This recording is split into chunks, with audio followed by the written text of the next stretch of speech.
ভালো হও তাড়াতাড়ি। তো আজকের গুড মর্নিং বন্ধুরা, এসডি লাইভে তোমাদের সবাইকে স্বাগত জানিয়ে আজকের ভিডিওটা এখান থেকেই শুরু করছি। তো দেখো আমি কোথায় এসেছি,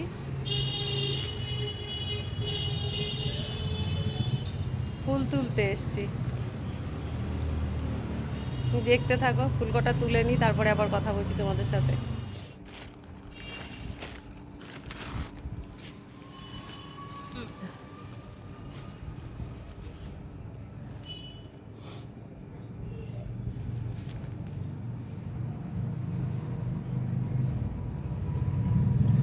দেখো গাছগুলো পুরো মাটির সাথে মিশে আছে, একদম ছোট্ট গাছ তো। আর এই গাছটায় আজকে অনেকগুলো ফুল ফুটেছে। আমার এতটা ঠান্ডা লেগে গেছে না, দেখো আমি ঠিক করে কথাও বলতে পারছি না। তো যাই হোক, আমি সকালবেলায় না অন্যদিন উঠে যে জলের কাজগুলো করি, এই উঠোন ধোয়া, ঘর মোছা, আরও টুকিটাকি ধোয়াধুয়ি কাজকর্ম থাকলে পরে সেগুলো করি। আজকে আমি কিচ্ছু করিনি, জানো তো। ওর বাবার আজকে ছুটি আছে, আর ওর ছুটি থাকলেও একটু বেলা অবধি ঘুমায়, সেই হিসাবে আমারও একটু বেলা অবধি ঘুমানো হয়ে যায়। তো আজকে তাই হয়েছে, একটু উঠতে দেরি হয়েছে। তো উঠে আমি আগে চা জলটা দিলাম ওকে, আমিও খেলাম। খাওয়ার পরে তো ঘর দুয়ার ভালো করে একটু ঝাঁট দিয়ে নিলাম, বিছানাটা তুলেছি, তুলে ঘর দুয়ার পরিষ্কার করে ঝাঁট দিয়ে নিয়েছি, কেননা আজকে আর আমি মুছতেও পারবো না। তো যাই হোক, ওগুলো সেরে আবার জামা কাপড় ধুয়ে আমি গোপাল জাগালাম, রোজ যেটা করি। গোপাল জাগিয়ে তারপর গোপাল সেবা দিলাম, দিয়ে দেখো এই যে আমি ফুল তুলতে চলে এসেছি। আর ওর বাবার যেহেতু ছুটি আছে, ও ঘরেই আছে। না হলে দুজনে মিলে অন্যদিন ও কাজে বেরোয় আর আমি এই ফুল তুলতে বেরোই। ফুল তুলে নিয়ে গিয়ে তারপরে আমি আমার সব কাজকর্ম হাত দিই আবার। তো যাই হোক, এখনও পর্যন্ত টিফিনেরও কোনো চিন্তা ভাবনা করিনি, দেখি যাই বাড়িতে গিয়ে তারপর দেখা যাবে কি টিফিন হয় না হয়। এই দেখো, গাছের ভেতরে ভেতরে ফুল, বাইরে থেকে মনেই হচ্ছে না ফুল আছে। আর আজকে ভাবছি বেশি কিছু রান্না করব না, যেহেতু নিরামিষের দিন, শনিবার, তো একটু হালকার মধ্যেই রান্না করব। তার মধ্যে আবার নিজেরও শরীর ভালো নেই, কোনো তরকারি টরকারির ঝামেলা করব না, হালকা ডাল পোস্ত টোস্ত এইসবই করব। তরকারি বলতে যেমন মশলার তরকারি আর কি, এক একদিন নিরামিষের দিন হয়তো পটল আলুর তরকারি করি, এগুলোতে একটু মশলা দিতে হয়, ওইটা আবার বেশি ঝামেলার হয়ে যাবে। সেই জন্য ডাল পোস্তটা করাটাই ঠিক হবে। আমার শরীর খারাপ থাকলে পরে না ওর বাবাও সেরকম একটা চাপ দেয় না, সেরকম হাবিজাবি রান্না করার মতন কিছু বলেও না।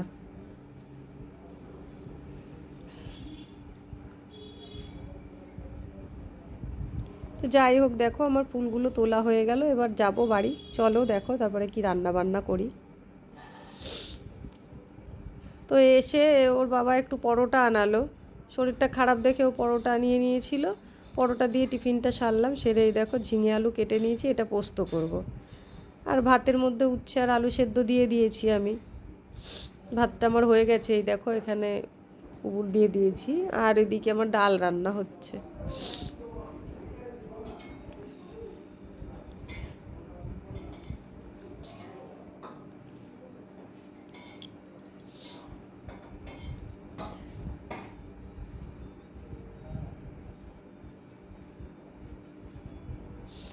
ডাল আমার ফোড়ন দেওয়া হয়ে গেছে, এবার আমি পোস্তটা বসাবো।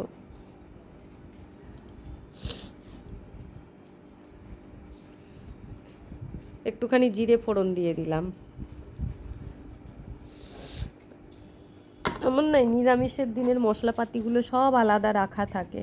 আমি যেখানে রান্না করছি তোমরা দেখতে পাচ্ছ, ওই কোণাটাতে আমার মশলাপাতি রাখা থাকে, আমি রোজকার রান্না করার জন্য যে মশলাপাতিগুলো ইউজ করি সেগুলো। আর নিরামিষের মশলাগুলো সব আমি এই তাকের ভেতরে রাখি। ওই যেদিন নিরামিষ রান্না করি সেদিন এইখান থেকে নিয়ে রান্না বান্না করি, আবার ওখানেই আবার রেখে দিই। তো পোস্ত রান্নার সময় না ঝিঙে আর আলু একসাথে দিয়ে দিলে ঝিঙে গলে যায় আর আলুটা গলে না। সেই জন্য আমি যখনই ঝিঙে দিয়ে আলু দিয়ে পোস্ত করি, তো আগে না আলুটা আমি ভালো করে ভেজে নিই, ভেজে নিয়ে আলু ভাজা হয়ে গেলে তারপরে ওর মধ্যে ঝিঙেটা দিই। তো দেখো আমি আলুটাই দিয়ে নিয়ে আগে ভালো করে ভেজে নিচ্ছি।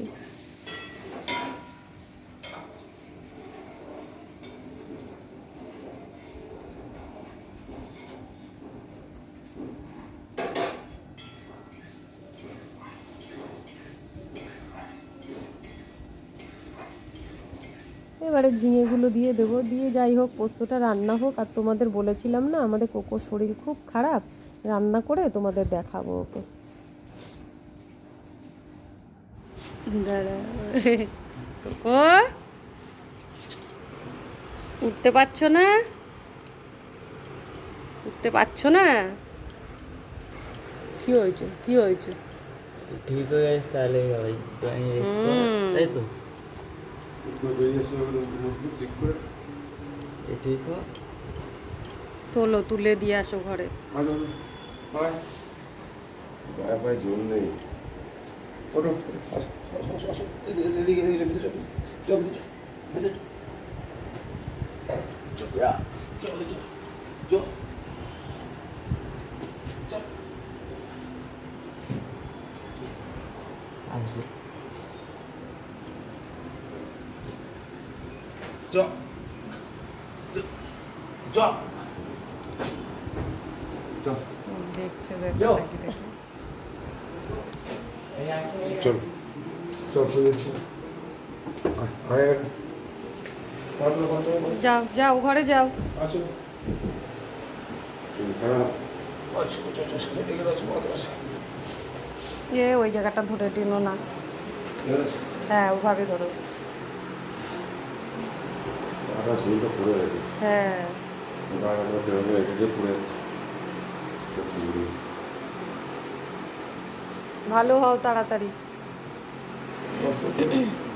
যে কোকো বাড়িতে সারা বাড়ি ছটপট করে বেড়ায়, ওর জন্যে বাড়িতে একটা লোক ঢুকতে পারে না, দেখলো তো তার কীরকম অবস্থা হয়েছে।